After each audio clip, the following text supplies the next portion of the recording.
Welcome to MMT Chats. This episode is brought to you by ISCAR with new ideas for machining intelligently.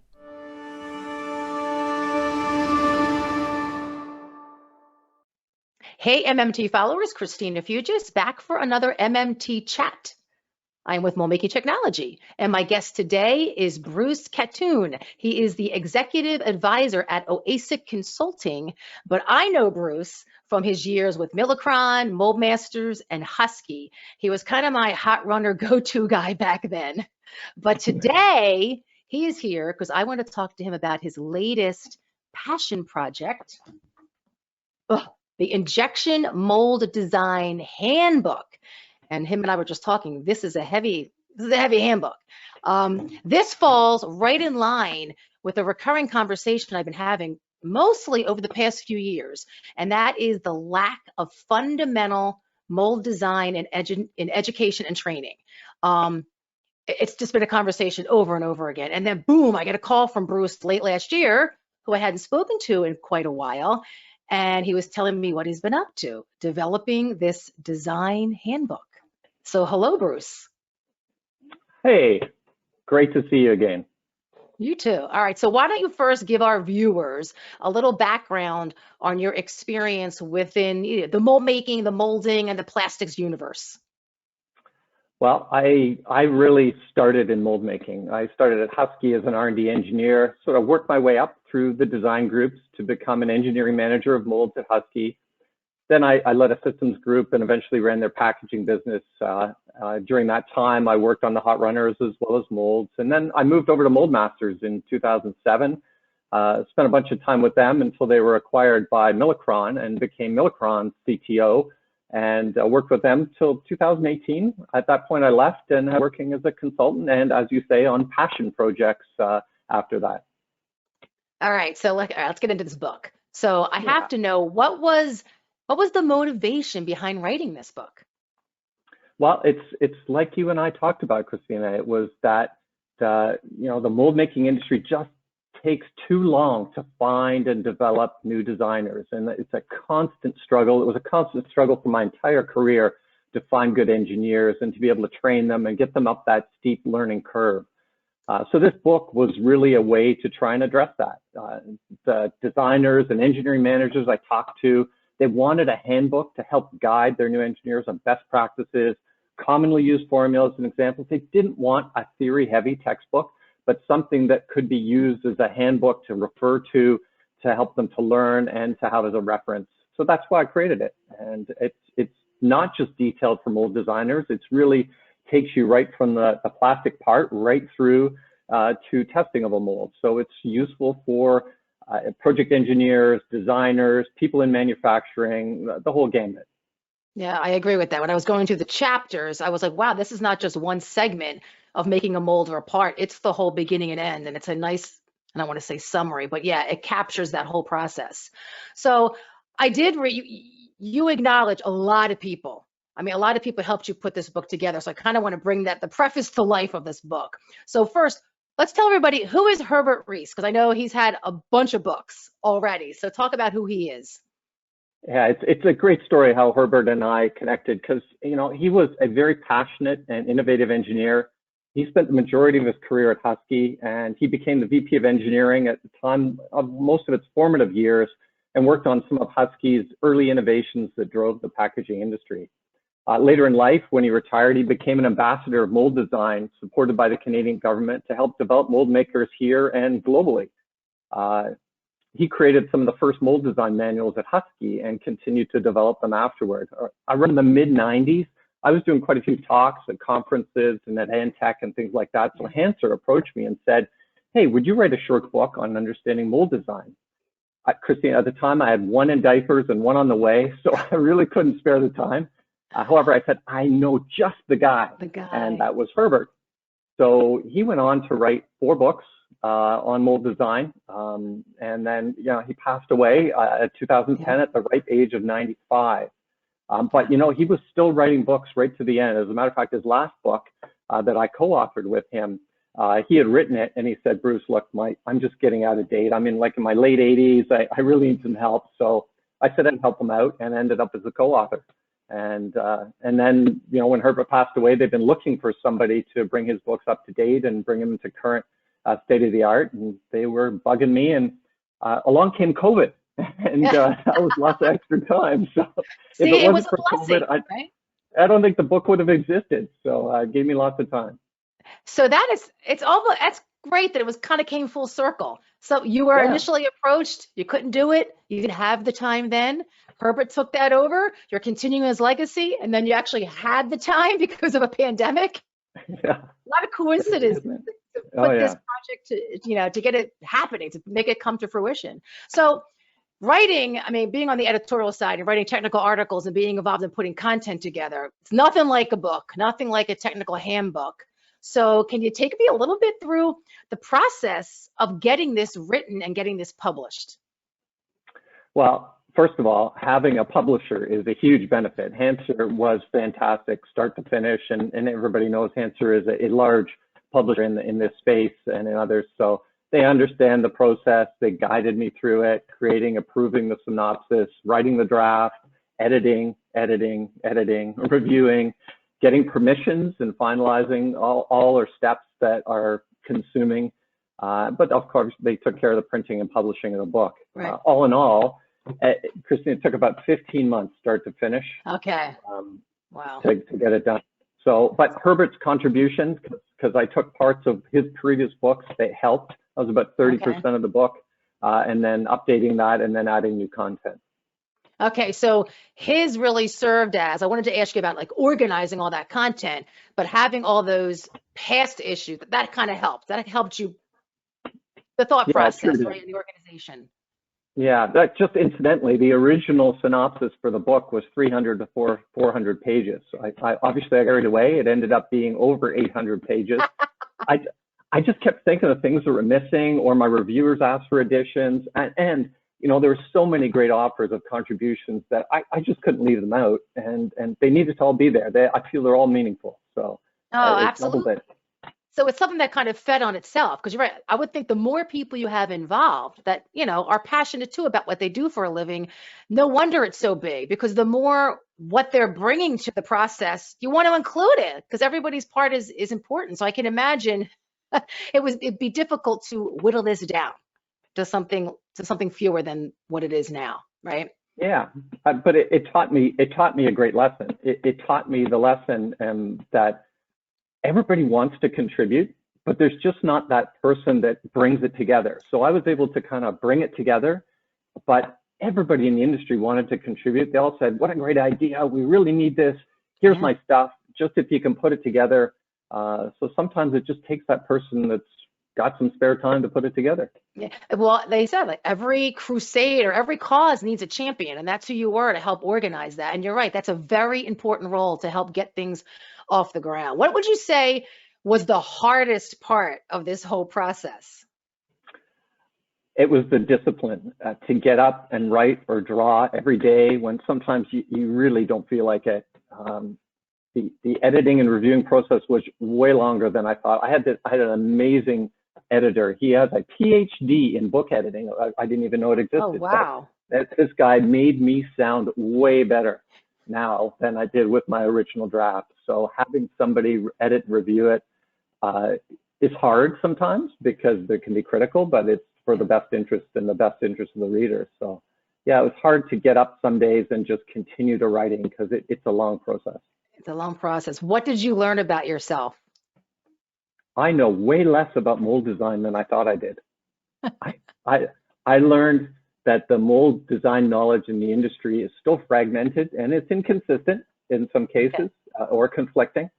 And like I said, that the industry is willing to help and contribute, but there needs to be that organizer or leader to call everyone to action. You know, if we had this in the industry overall, we would have a louder voice, more influence, and more appeal.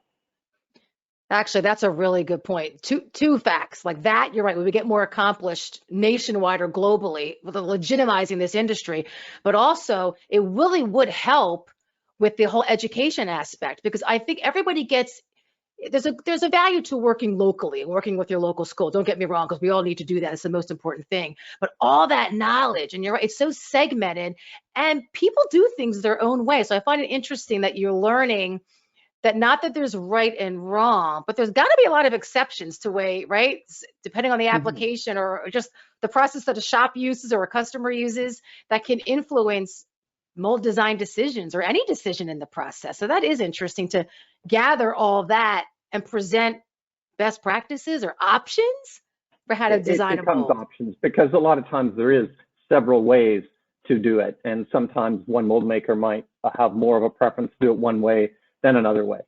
Yeah. So people used to say it's an art, not a science. Yeah. Well, I mean, it is a science. Mold design is a science for sure, but there's a lot of ways you can do that through science.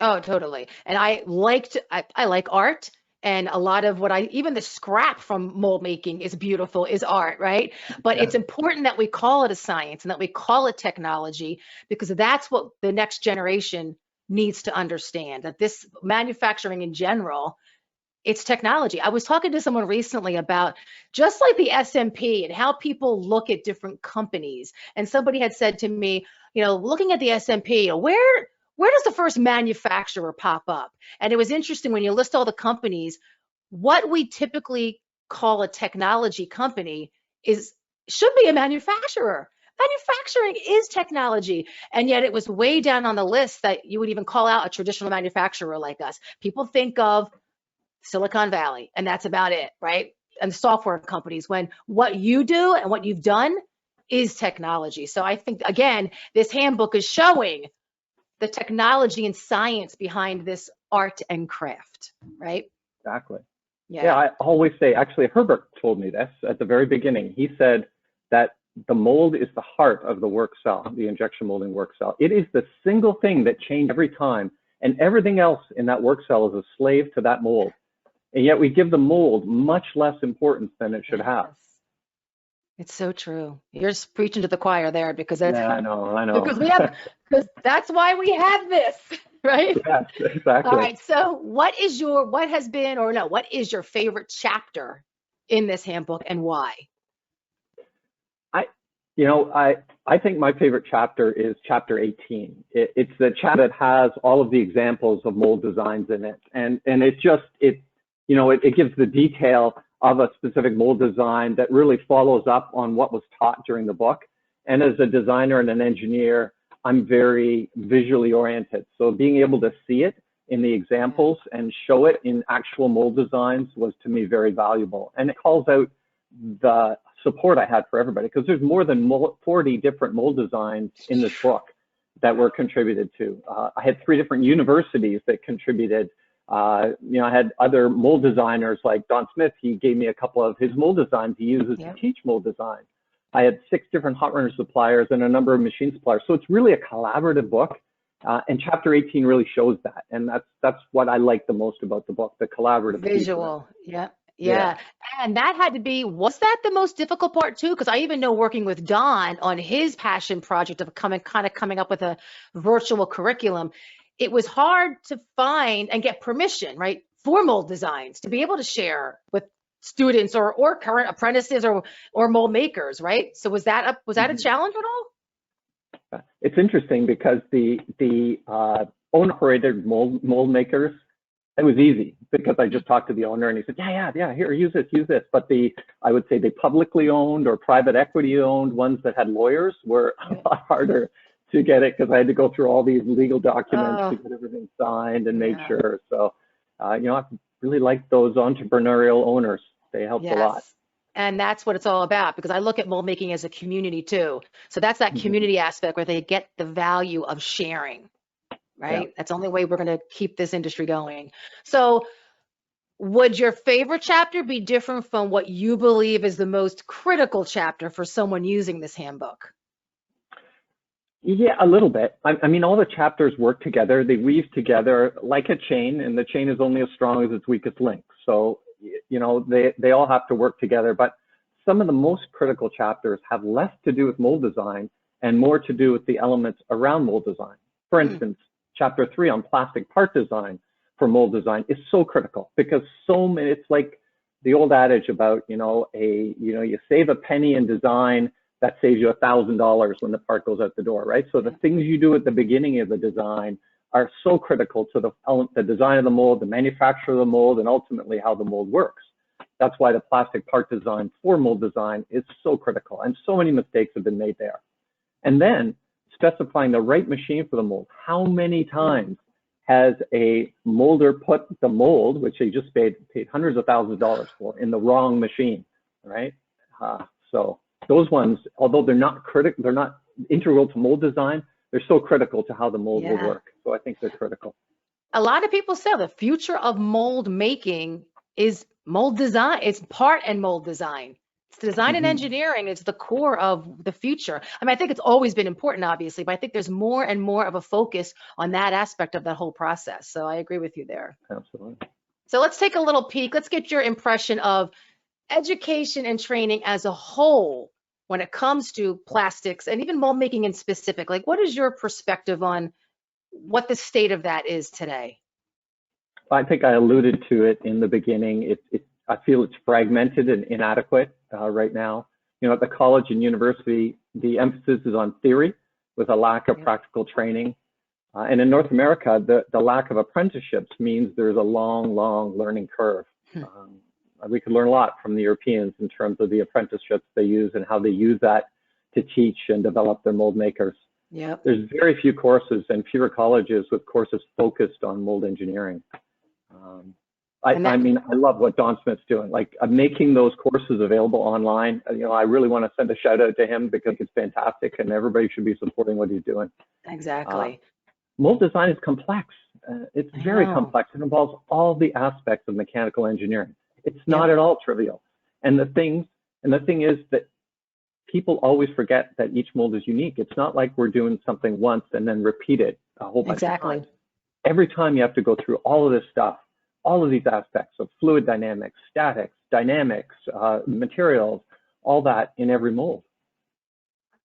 Yeah, it's a lot. I always say that when people come to me and say, how is a mold builder different from a job shop? And it's like, oh my gosh, exactly what you just said. They're not pumping out the same. A mold might pump out the same part, right? But that mold, that shop is not making the same part over and over again. And what they have to take into consideration for every single project is immense. And it's so understated, and it's a shame, because to me, that makes that industry even more wonderful, is how complex it is, and how everybody in there they're troubleshooters, they're problem solvers, and they just figure it out for their customers and for themselves, even for their own tooling. It's really an amazing industry that way.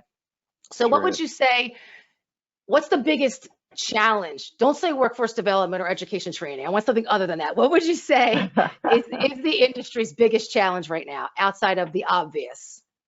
People. So I mean, I would say a global mindset. We live in a global economy, and to be successful, you need to leverage this for supply chain and for customers. Mold makers are traditionally used to being in their little area and involved in their segment or their core market, but they really need to think globally. And secondly, I would say is investment in technology.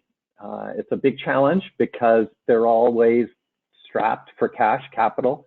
But these days, if you're not investing, you're going backwards. So there's so many good changes in the industry in terms of machine tools and in terms of tools for mold design, that if you're not investing in those, you're falling behind.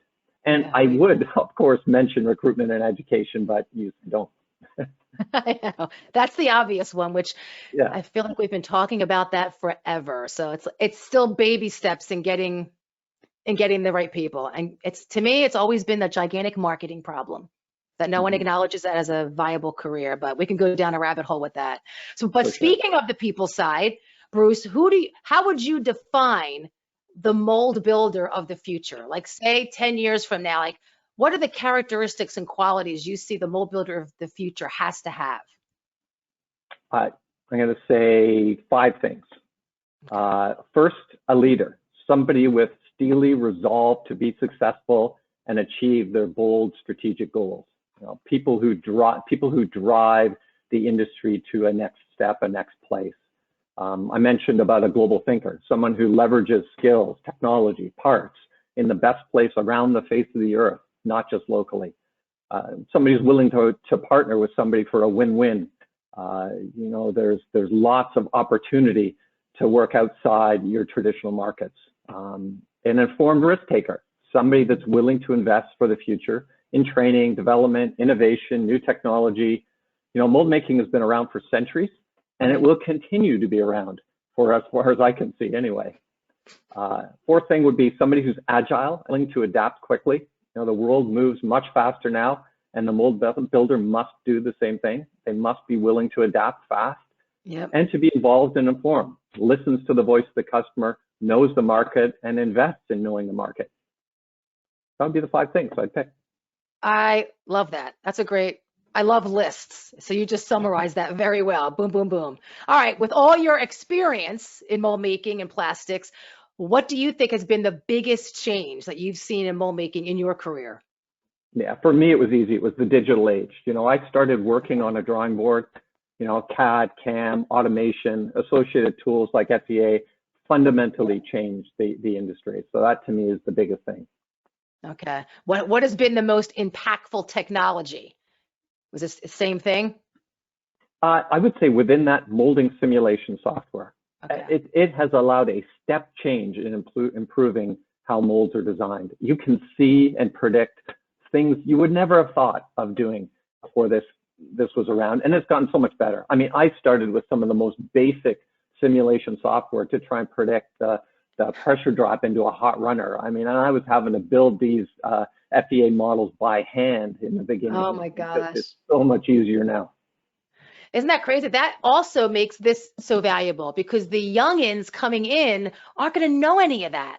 They're not even going to know the old way of doing. That's like me when I started off in publishing. We were pasting up, like doing paste ups. Like the digital age, that generation will not even have a clue. So again, makes this even more valuable to the people that have to teach them, and for the people who have to learn it themselves. So what you've done is very valuable, very valuable. So how can people get their hands on this book? What's the easiest way? The easiest way is, I mean, you can go to major book resellers, Amazon, Indigo, Barnes & Noble, or you can go to the Hansard Publications website and you can buy it there. It's available in print, or most people these days want it in a digital version. So it's also available digitally. Now, this would be cool if you could somehow turn all this information into some kind of virtual video thing. All right, so what's next for you, Bruce? What's next? Well, I want to continue to give back to the industry. I mean, the industry gave me my livelihood for my career. So I plan to continue to help the industry as a volunteer and also as a consultant. I think there might be a second edition in me if there's a demand for it. I'd like to expand the example section to give more design examples and help supplement the well-known gastro injection molds book, you know, the one with all the examples today. Yes. It tells me there will never be another version of that. And so that's why they're so excited about this book, because the 40 new examples here of molds is really like an add-on to Gastro's book, which is a classic. I also want to give back in other ways. So I've joined an educational and a healthcare nonprofit board. And I would love to travel more, maybe now with COVID, hopefully being behind us sometime soon with my wife, Shelley. I'd like to continue with, I do triathlons, biking, hiking, and climbing. Nice. To push myself physically and mentally. So I'd like to continue to do that. Do you go around and speak still? Occasionally, yeah. I've done it more for individual companies than I have for broad-based industry forums, but I'm open to that. All right. Well, this has been a great conversation. And again, I want to thank you for all your work on this handbook. Everybody, I will include the information in the link with the video for people to grab their copy and share it. I think it's a valuable tool to help educate that next generation of mold making professionals, plastics professionals. So check it out. So thank you, Bruce, for your time. And thank you, Christina, so much. And thank you for, in the beginning, you were one of the people in the beginning that helped me to find some of these mold makers and people willing to contribute. So I thank you for your contribution. You're welcome. I'm like you. I love to help out where I can. If that's connecting people, that's what I want to try to do to help. That's my little part of helping you. So thank you, Thank you. Bruce. And to everybody watching, remember, for everything mold making, visit moldmakingtechnology.com. Stay safe and healthy, and more importantly, stay informed and stay inspired.